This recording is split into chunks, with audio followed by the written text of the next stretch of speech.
These are the practice problems for lesson 9. Slopes don't have to be positive. And in problem number 1, a plane is in flight, and this graph is the plane after it reaches an altitude of 37,000 feet. So this is 0 minutes at 37,000 feet. And what happens after it reaches that altitude? Now in the story it says make t time in minutes since takeoff. But you're supposed to show the plane descending, the plane at just cruising at 37,000 feet, and the plane ascending. So I'm going to use time 0 as when it reaches 37,000 feet. And so the plane is cruising at an altitude of 37,000 feet above sea level. That's changing altitude. It's not changing altitude at all. It's cruising at a constant height or a constant altitude. So the slope is 0.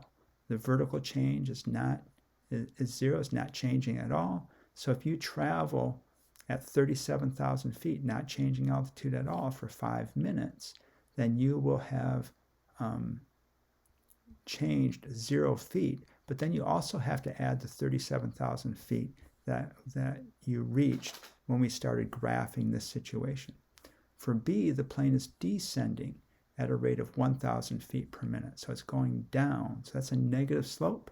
That's this one, going down 1,000 feet per minute. For 5 minutes, that's going to descend 5,000 feet over those 5 minutes. But then again, you have to add the 37,000 feet in the beginning. So what's its altitude going to be after that 5 minutes? We'll look at that in a moment. And C, the plane is ascending at a rate of 2,000 feet per minute. So 5 minutes, 2,000 feet for each minute. 5 times 2,000 is 10,000 feet. And so it's going to be at an altitude of this 10,000 feet, but then again you have to add the 37,000 feet where you start. So this slope is 0. There's no vertical change. This slope is a negative 1,000 because it's going down 1,000 feet each minute. And this slope is a positive 2,000 because the plane is ascending or going up 2,000 feet per minute. So if there's no change over time, this equation is going to be y equals a slope of 0 times the number of minutes, plus you have to add the 37,000 feet. So y is equal to 0 times x plus 37,000. In B, the plane is descending, so it's a negative slope. It's descending at a rate of 1,000 feet per minute, so it's a negative 1,000 times the number of minutes. So 5 times a negative 1,000 is a negative 5,000. You add to that the 37,000 feet at which you start. And so now this altitude right here is going to be 32,000 feet. It's gone down 5,000 feet since we started tracking it. And C, the plane is ascending at 2,000 feet per minute. So that's a positive slope of a positive 2,000 over 5 minutes. That's 5 times 2,000 is going to be 10,000 feet. That's gone up in those 5 minutes. And you have to add the 37,000 feet to that. So it's going to be at an altitude of 47,000 feet after 5 minutes. So C is a positive slope, ends at an altitude of 47,000 feet. A is a 0 slope. It's at an altitude of 37,000 feet. And B is a negative slope. It ends at after 5 minutes at an altitude of 32,000 feet. So positive, no change or 0 slope, and negative, going down or descending.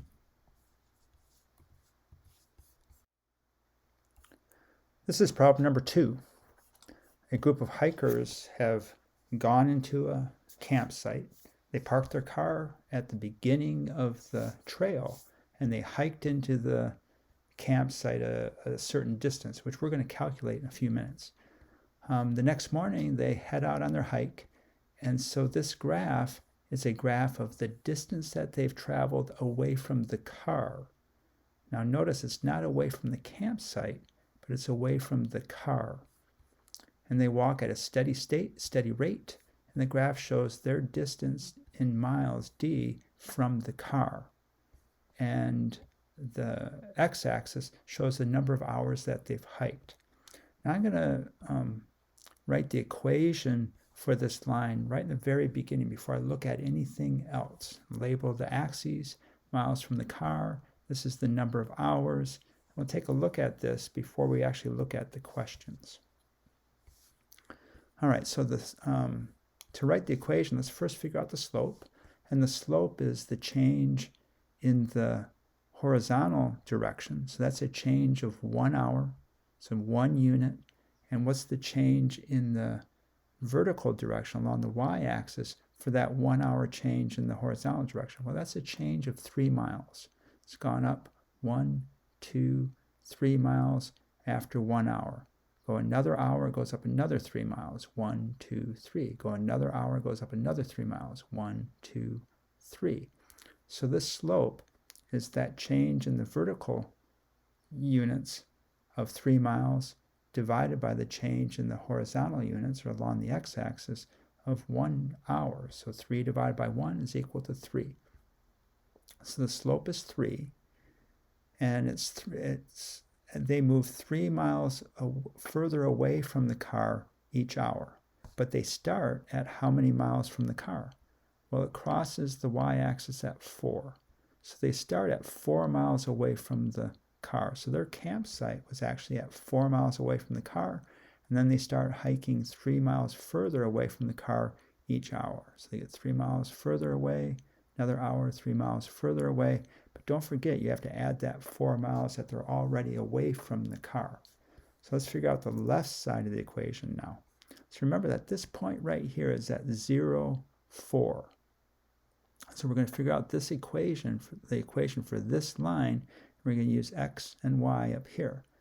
Well, you have to shift this slope triangle down 4 units. So that's y minus this 4 right here. So y minus 4 to shift this down so that this vertex right here is at 0, 0. So y minus 4 is this y minus this 4. That tells you what this change is. So you're taking where you start, you're starting at 4, and you're subtracting you're subtracting where you end. You're subtracting where you start from where you end. So that's y minus 4. So say that again. So this is where you start. You start at 4, and then you take the y value and you subtract that 4 away from that. This is where you end. So that shifts this down here to this point right here. So that's y minus 4. And notice that the x value starts at 0 already. It starts on the y-axis. So that's just x minus this 0 right here. So x minus 0 is x. So now we have y minus 4 over x equals 3. Well, what that says is that the vertical change, y minus 4, is 3 times the horizontal change. And that's what it is. The vertical change is 3 in this case. The horizontal change is 1. So the vertical change is always 3 times the horizontal change. So we can write that as an equation. The vertical change, y minus 4, is equal to 3 times the horizontal change. But you have to remember that if you subtracted this 4, if you move this down 4 units, now you have to move it back up. You have to add that 4 back. So that is y is equal to 3x, the slope, times the number of hours that you've hiked, plus the 4 miles that you're already away from the car. So you have to add that 4 back. And if you write it using the variables that they say in the problem, d is distance, h is the number of hours that you've hiked. So the distance away from the car is equal to 3 times the number of hours you hiked. Because remember, you move away 3 miles for each hour, plus the 4 miles that you're already away from the car. The campsite is already 4 miles away from the car. So A says, how far is the campsite from their car? Explain how you know. Well, it's where this line intercepts the y-axis. It's where it crosses the y-axis, because that's 0 hours on their hike, so they're at the campsite. Well, they're at the campsite at 4 miles from the car. So the distance from the car is 4 miles. It's the y-intercept, it's the distance from the car. B says, write an equation that describes this relationship. Well, we already did that down here. But you could, the authors actually are looking for you to write the equation much simpler than figuring out the way that we did. You can look at the y-intercept, use this form of the equation, y equals mx plus b. The y-intercept is 4 miles. The slope we figured out was 3 miles per hour. So m, the slope, is 3 miles per hour. So you just plug that in. So y is equal to 3x, 3 miles per hour, times the number of hours, plus the 4 miles where you start. And so replace the variables, d for distance away from the car, and h for the number of hours on the hike.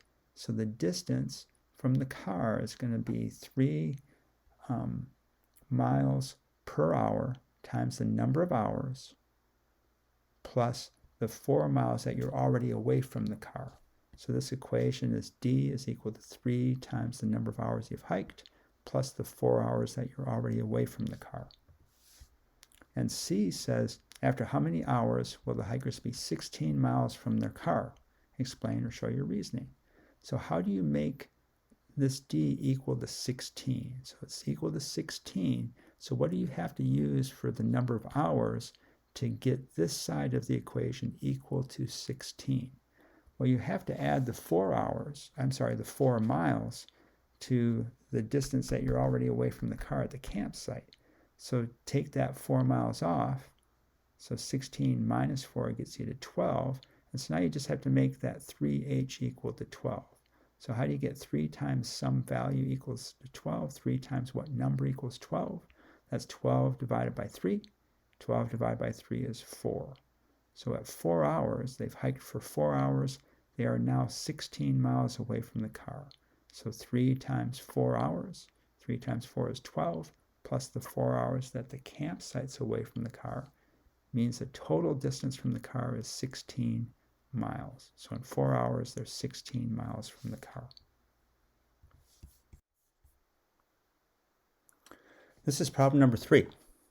And in this problem, you're going to compare 2 situations. One situation is where Elena makes phone calls for her aunt. Her aunt pays her $1 for each phone call that she makes to let people know about her aunt's new business. So she gets $1 per phone call. So her equation is, if you use y equals kx, the slope is 1. So she makes 1 phone call, she gets paid $1. 2 phone calls, she gets paid $2. 3 phone calls, $3. And so on. That is the slope of 1. So y equals 1x or y equals x. So this is Elena's equation. And then Diego washes windows and makes some money by washing windows. And Diego gets paid $30 for washing 27 windows. And first of all, notice that Diego gets paid more money per window. So he gets paid $30 for 27 windows, $50 for 45 windows. So he gets paid, the number of dollars is more than the number of windows. So let's figure out Diego's equation so that we can compare it and we can answer these questions down here. So Diego's constant of proportionality is y divided by x. So it's 30 divided by 27. And 30 divided by 27. Now you could just divide that and get the decimal value, but don't do that. Keep it as a fraction. I'm going to show you why in a little while, but life will be much easier for you if you keep these numbers as fractions and resist always changing them to decimals and using a calculator. Try to think through it mentally. Practice working with fractions. So 30 divided by 27 is the same as 3 times 10 divided by 3 times 9. These 3's factor out, means they cancel, and you're left with 10/9. And 10/9 is 1 1/9 dollar. Now I know it's weird to think about 1/9 of a dollar, but just go with it. Don't worry about it right now. So if you do this for $50 and 45 windows, 50 divided by 45, factor out the 5's. 5 divided by 5 is 1. You're left with 10/9 once again. And 90 divided by 81 Factor out the 9s, you're left with 10/9 again. So Diego's equation is y is equal to 10/9 x. So y is his earnings in dollars, and x is the number of windows. And notice that the number of dollars is more than the number of windows because you're multiplying by 10/9, a value that's larger than 1. Okay, so now we can answer these questions down here. And the first one says, Elena makes more money for making 10 calls than Diego makes for washing 10 windows. Well, we already know that Elena's going to make $10. She makes the number of dollars for the number of phone calls. So she makes $10. And we also know that Diego is going to make more than $10 because he makes more. The number of dollars is more than the number of windows. So he's going to make more than $10. So if we fill that in, Elena makes $10, and we know that Diego makes more than $10. He's going to make 10 times 10/9.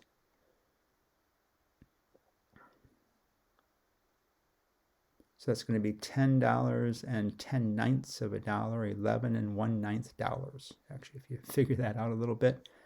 All right, so Diego makes more money for washing each window than Elena makes for making each phone call. And that's true. Diego makes more money for washing each window than Elena makes for making each phone call. So she makes $1 per call, whereas Diego makes $1 and 1/9 of a dollar per window. So this one's true. 1 1/9 dollars and $1. C, Elena makes the same amount of money for 20 calls as Diego makes for 10 windows. So Elena's going to make $20. And so how much money does Diego make for 18 windows? Well, that's going to be 18 times 10/9, or 1 1/9. It's going to be $18. So Elena makes $20. Diego is going to make 1 1/9 times 18. Well, 1 1/9 times 18 is going to be 18 times 10/9. 18 times 10/9 is 10 times 2 times 9. This is the 18 right here, divided by 9. So you can factor out the 9s, and you're left with $20. Other ways to do this, you can divide 18 by 9 right away. 18 divided by 9 is 2. 2 times 10 is 20. That may have been an easier way to do this. Doesn't matter, you can work these problems different ways. The point is that he also makes $20. So C is true. Elena makes $20. Diego makes $20 for 18 windows. Diego needs to wash 35 windows to make as much money as Elena makes in 40 calls. Well, that one might be true because Diego is going to make the number of dollars is going to be more than the number of windows. The question is, does it get to $40? So 10/9 times 35. Now this is going to get a little bit rough in here, but just keep thinking about the fractions and breaking numbers up into smaller numbers that you can easily use. So 10/9 times 35. There aren't any common factors. So 10 is 2 times 5, 35 is 5 times 7, and you divide all that by 9, which is 3 times 3. There aren't any common factors that you can factor out. So multiply them all together. This is 359. Well, just stay with it. Don't worry. Think about multiples of 9 now, and just look at the 35. What can you pull out that's a multiple of 9? Well, 36 is a multiple of 9, but that's too many. So go backwards, and if you go back to 27, 27 is 3 times 9, so 270 divided by 9 will be 30. That's right here. 270/9 is equal to 30, and that leaves 80/9.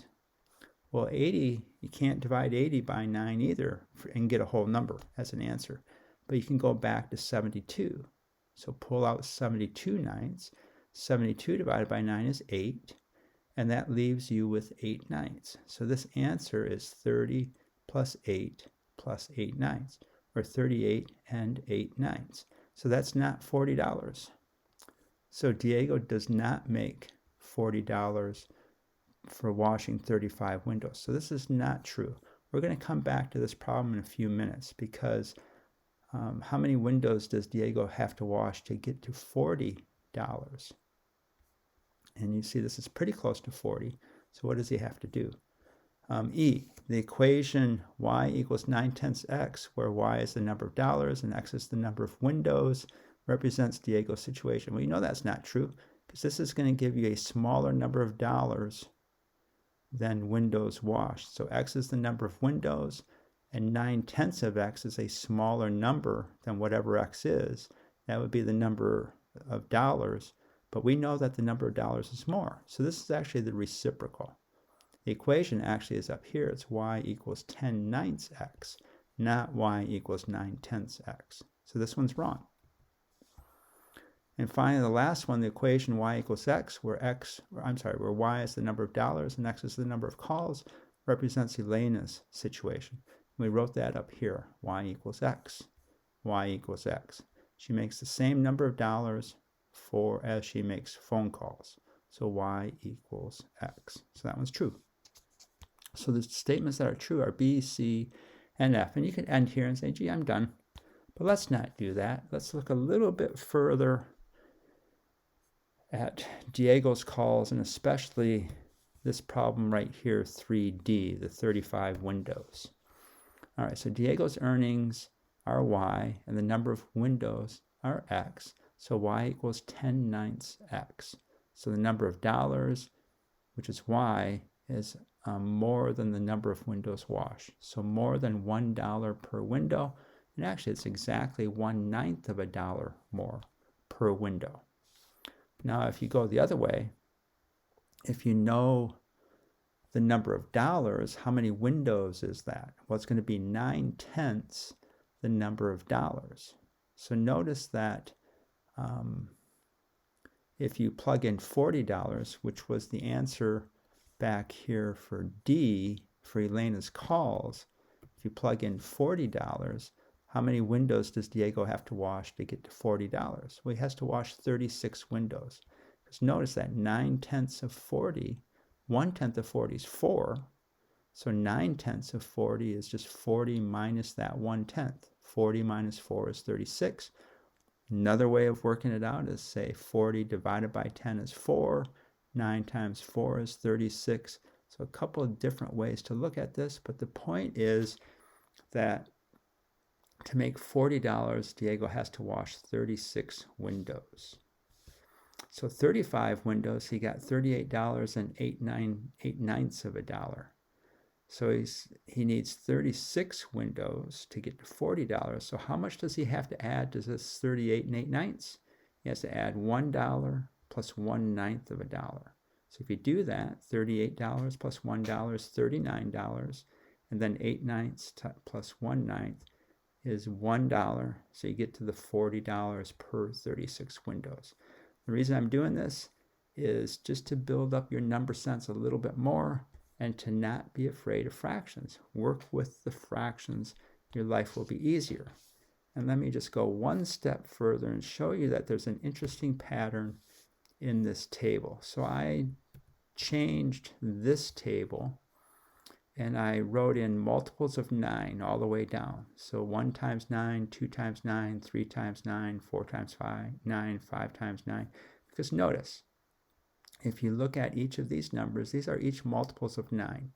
3 times 9 is 27. 5 times 9 is 45. 9 times 9 is 81. And the answers are each multiples of 10. 30, 50, and 90. 3 times 10, 5 times 10, 9 times 10. So 3 times 9, 3 times 10. 5 times 9, 5 times 10. 9 times 9, 9 times 10. You would not see that if you immediately changed this concept of proportionality to decimals and didn't try to look for this.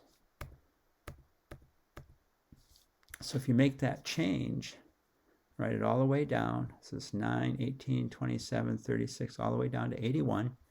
So you're going to take each of these. So 1 times 9, 2 times 9, 3 times 9, 4 times 9. So this is multiples of 9.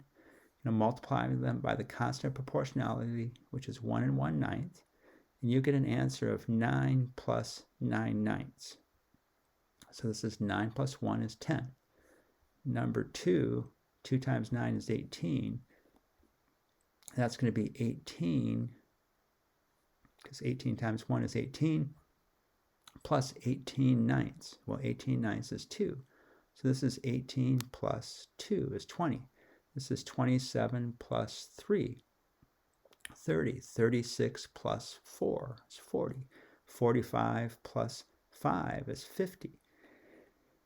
54 plus 6 is 60, and so on, all the way down to 81 plus 9 is 90. So 81 times 1 is 81, plus 81 times 1/9 is 81 ninths. 81 ninths is 9. 81 plus 9 is 90.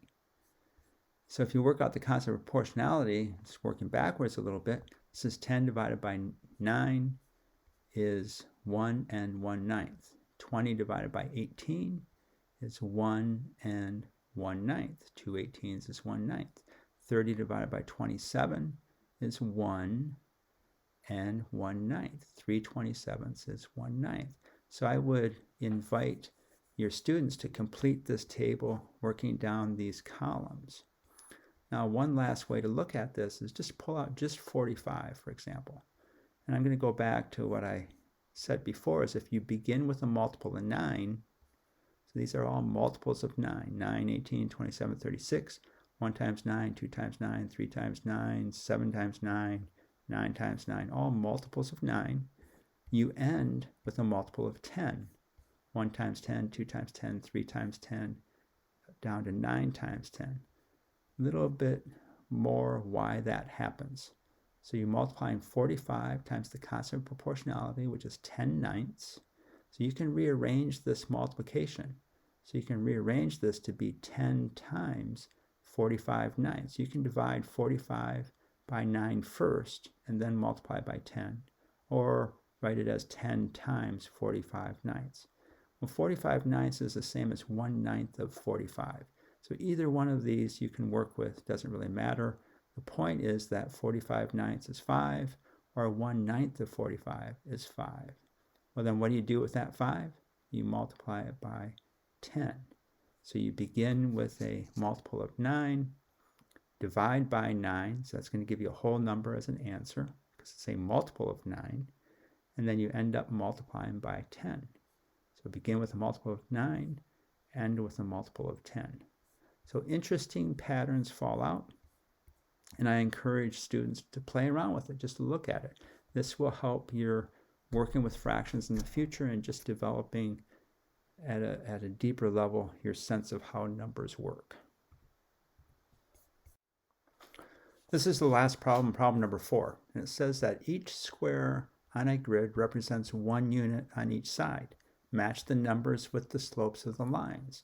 So before I ever even look at these slopes over here, I'm going to figure out the slopes of A, B, and C first. And so A has a slope of, so what's the change in the y value along the y-axis? That's positive 4 units. So this is 1, 2, 3, 4 for every 1 unit change along the x-axis.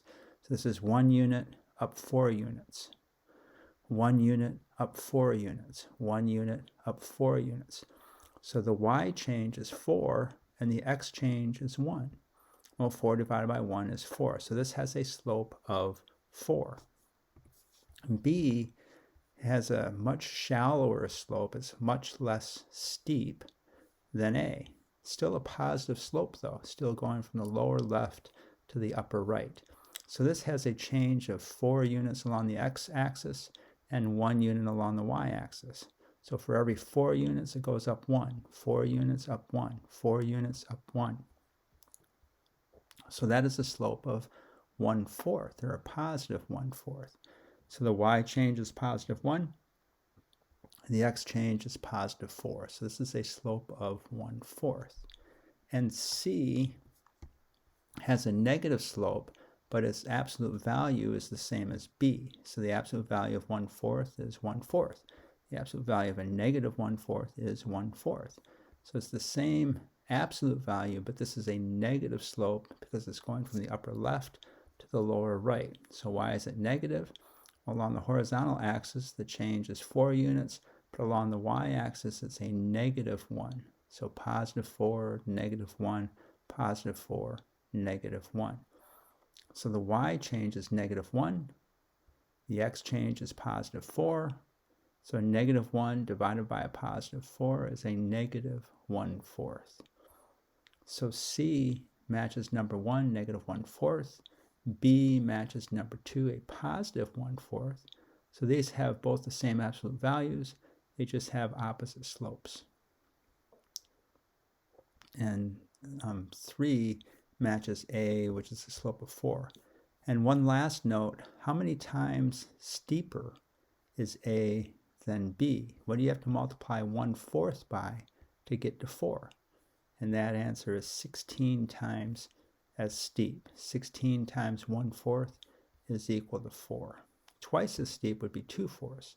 3 times would be 3/4. 4 times would be 4/4 or 1. 5, 6, 7, 8, 9. You have to go up to 16/4 to get to a slope of 4.